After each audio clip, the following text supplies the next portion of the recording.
Joining us now is Kachi of here with stories trending around the world. Hello, Kachi. I should add the spirit to your name.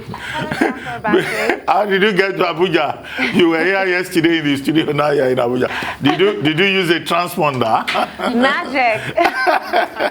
Good to see you. Okay, catch the flow. Hello, Rufai. Hi, Kachi. How are you? I'm great. Hello, Adesua. Good morning, Kachi. Good morning. All right, let's begin. Now, the Chief Magistrate's Court sitting in Yola, Adamawa State on Monday sentenced youth leader of the People's Democratic Party in Hong local government area, Ikamu Kato, to 1 year imprisonment for insulting the President, Muhammadu Buhari, and of course, the Secretary to the Government of the Federation, Boss Mustapha. Now, in a viral video he shared on social media last month, Kato insulted Buhari and Boss Mustapha over their failure to secure lives and property of residents of his council, where the SGF also hails from. This was following an attack by the Boko Haram sect. Well, according to the report as well, the PDP youth leader was remanded in prison custody in a case allegedly instituted by loyalists of the SGF under the aegis of Adamawa concerned citizens, of course headed by Hussaini Gambo. Now, the Chief Magistrate, Dima Eleshaima, after taking the plea of guilt from Kato on Monday, however, convicted and sentenced him to 1 year in prison for the use of insulting or abusive words. However, there was the option of a 25,000 naira fine, which I think, Dr. Abati Rufai Adesua, that he probably would go with. Now, this, of course, has raised a lot of different reactions on social media. On one hand, there's the fact that there are various bodies of law within Nigeria that make it very clear the consequence for disrespecting, the leadership of the country, the Constitution. Even the NBC Code has various sections, a lot of them included in parts of Section 3, about, just inciting any kind of violence or using any form of hate speech. Now, if you take that away from, the laws within the country, people are now also considering the fact that, is this really like the worst thing that could have happened?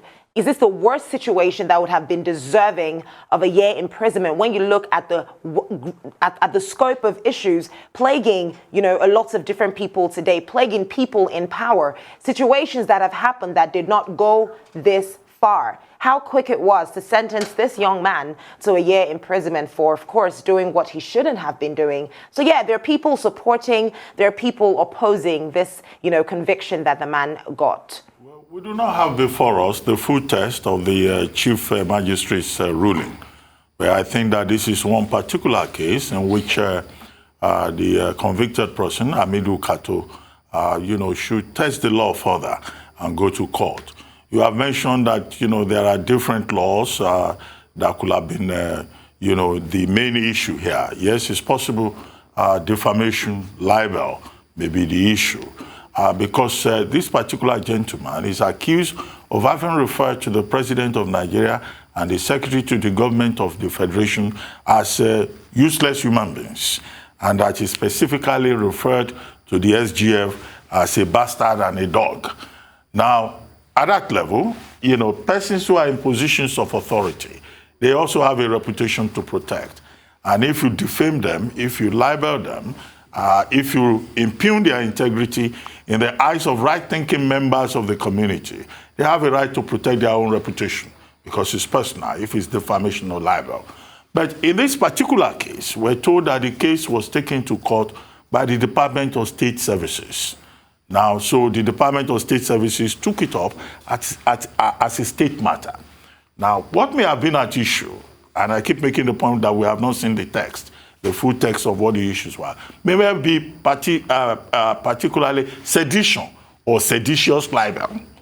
Now, the problem with sedition and seditious libel, as articulated in Section 50 and the punishment prescribed in Section 51 of the Criminal Code, is that you can raise questions about the freedom of expression.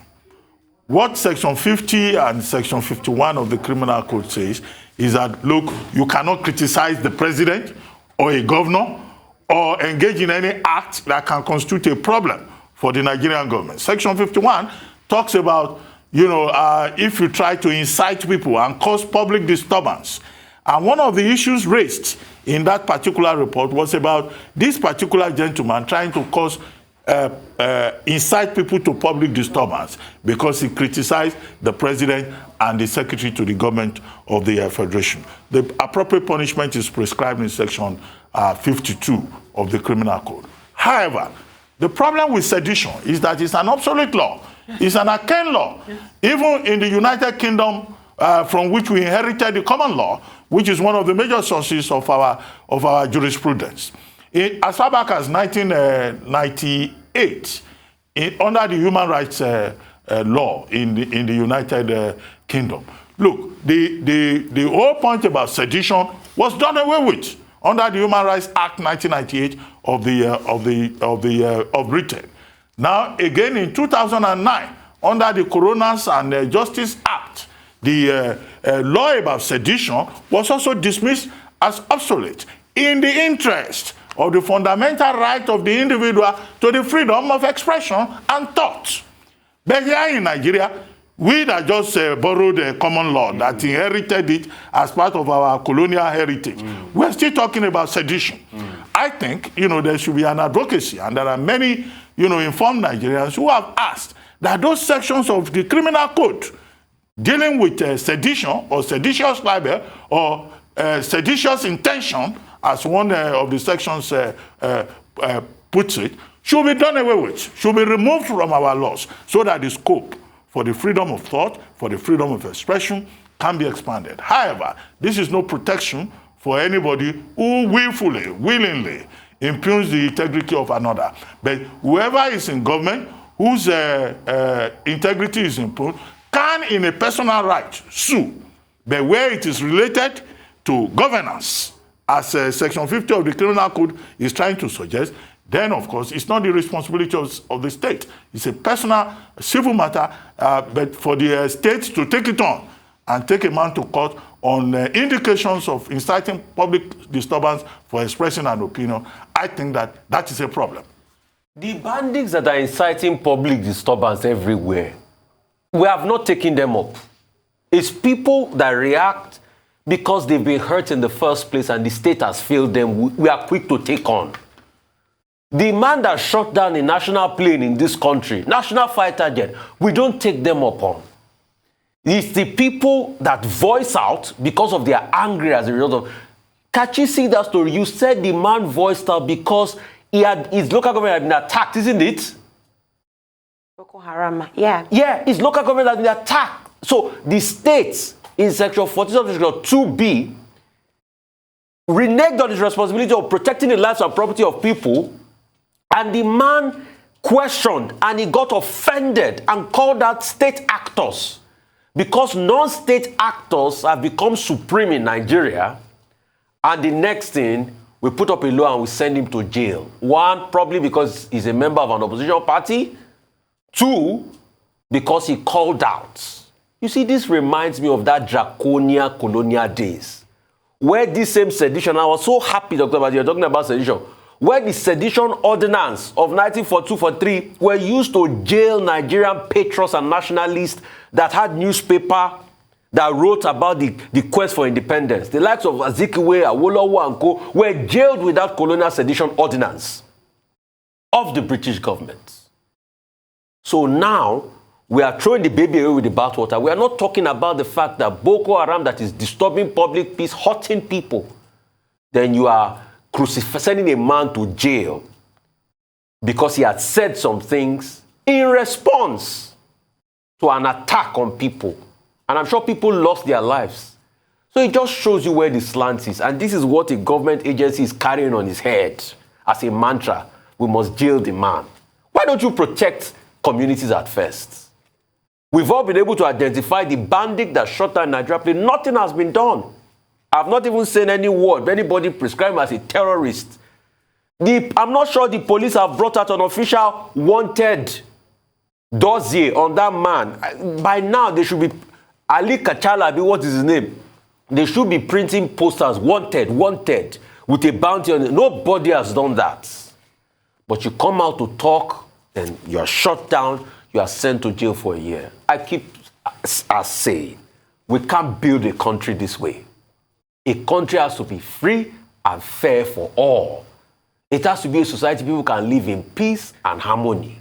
And we need to support free speech. And this is the same country that we know what some people said when they lost the election many years ago. We can't say those words on TV. Well, Kachi, for me, very simply, I mean, Dr. Bati talked about borrowing laws. Sometimes I wonder if this democracy we borrowed, we're practicing it properly. Because what you say in democracies, for instance, in the US, and can get away with it, you cannot say it here and get away with it. However, I do take exception to people using abusive languages in expressing their views. Calling a bastard is a statement of fact. Calling the Secretary to the Government of the Federation a bastard, calling him a dog. I think for me, those were abusive languages, and there are laws to take care of that. But, you know, we can express divergent views. You cannot clamp down on everybody who criticizes or people who seem to criticize your administration. And that would seem to be what is playing out here. That's the perception that, you know, this administration is constantly, you know, against critics. If you want to be loved by everybody, they say you have to go sell ice cream and not be in government.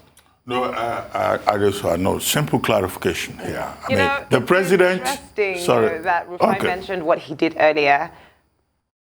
Yeah, Rufai, you know, with regards to Rufai's comments, I remember another comment that we saw where it was said that the concept of de-radicalization and rehabilitation may have played a very good role here. Maybe he could have been rehabilitated to know how to express his grievances even better, as opposed to getting a one-year jail term. No, that is not the point in my view. The point is, look, even as a public official, if you feel that you have been defamed, the freedom of expression that is provided for under the Constitution, Section 39, does not grant you the right to go about abusing people and violating the rights of other people. But the president of the country, a governor, a secretary to the government of the federation, whose reputation may have been impugned, integrity may have been impugned, can sue in a personal capacity. If it was President Buhari suing, because if you allege that the president is a useless person, then he can sue you in his personal capacity. Section 308 does not say he cannot affirm his own rights under the law. And then you go to court and go and prove how you think he's a useless person. That's in the personal province. The secretary to the government of the federation could also have gone to court. But in this case, it is the state going to court. So you cannot use the state to say you are protecting your reputation. So that's why I said this is about sedition. Yes. You know, and that we need to review it because the people who gave us that law, they've since abandoned it. Yes. Since 1998, since 2009. And this gentleman should go on appeal because we can't afford to have a country where if you express an opinion about you know, people in government, who should also understand that there's a principle called voluntas non injuria. If you don't like it, don't go near the kitchen. Yes. But if you feel your reputation has been improved, you can sue. But don't use the state to oppress people. So, Kachi, sorry about that. I thought I needed to. Now we're going to head out to a quick break. Oh, I'm glad you did, Dr. Abati. That was an essential point. We'll pick up on this conversation shortly. Let's take a short break here on The Morning Show. We'll be right back.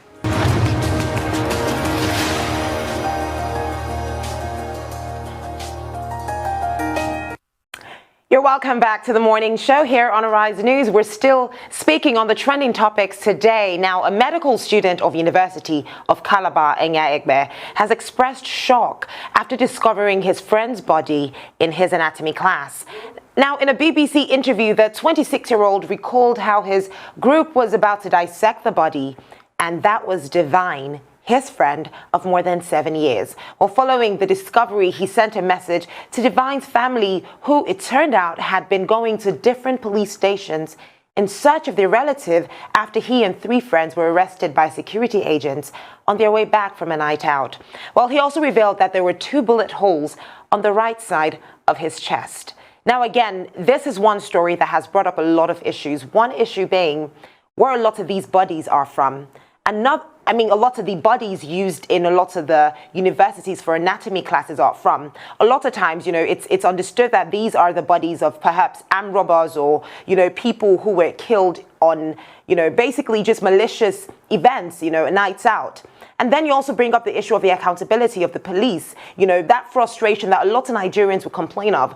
The repeated act of going constantly to the police station. I remember during the EndSARS protests, there were lots of people who were coming out to share their stories, specifically about an incident in Anambra State where a family had been looking for their child over and over and over again. And at some point, it became almost impossible to even know what the situation was at the time. This is a story that a lot of Nigerians are too familiar with. I mean, who knows what would have happened if this young man did not recognize Divine?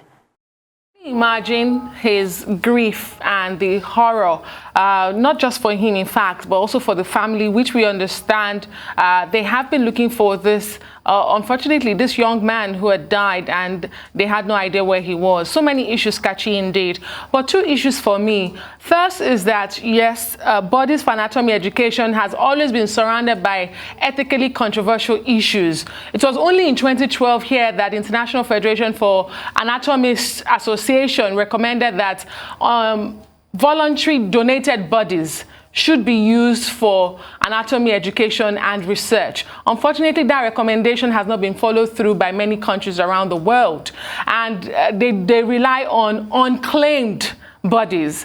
And the other issue for me here in the Nigerian context is that presumably, Kachi, when a dead body is found, you should be able to simply identify who the individual is by conducting an autopsy or forensics. But unfortunately, these two sectors in Nigeria have both, they lack both, standards and availability. We do not have them. And so unclaimed bodies remain. And you're right, there's a question about the police and accountability. But we're carrying out so many identification processes, left, front, and center, the FRSC, the NIN, the SIM linkage. But what are we doing with all this? We still do not have data. We do not have records. Are there birth records? Are there death records? At what point do I have access to a record as a Nigerian? What are they doing with all these records? So we need to pay particular attention to our data, our records, and even forensics. We should be able to identify people. Well, the bodies that are used for medical studies in Nigerian universities, they are not necessarily donated bodies by families. Across Africa, there are reservations. And so what you find in our medical schools and elsewhere are bodies that are just being dumped in mortuaries.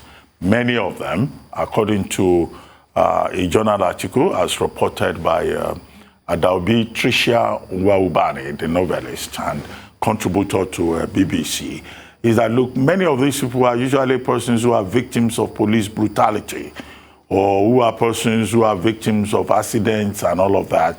And then these persons, they are either taken to mortuaries, nobody claims the bodies, and then they eventually end up in medical schools where they become subjects in medical classes.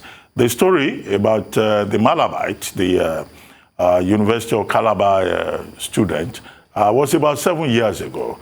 They were having a class, an anatomy class, only to discover that the cadaver was the body of his friend.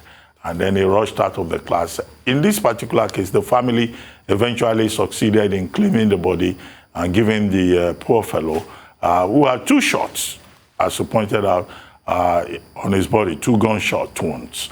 But I think the place we have to start from is to identify the issues that may be involved. One, we have issues with identity here. In some other parts of the world, if you find a dead body somewhere, you don't just go and dump the corpses in a mortuary. And the law only allows you to dump such unidentified, unclaimed bodies in public mortuaries, not in private mortuaries. But if there is proper identity, if the police were better equipped, it will be possible to identify the person. In some other places, we hear things like they will do forensics, they will look at the dentition, and they will link it within the state records, to a particular person.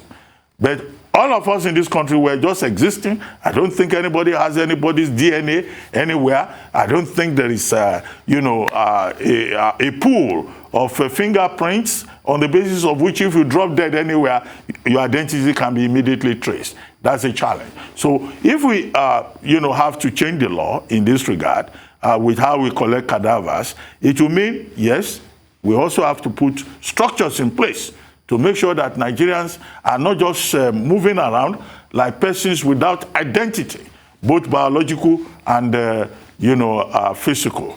The second point is police brutality.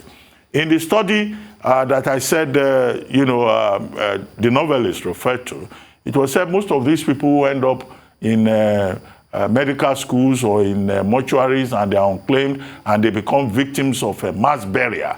They are usually victims of police brutality or persons who have been shot accidentally. We need to check police brutality in this country.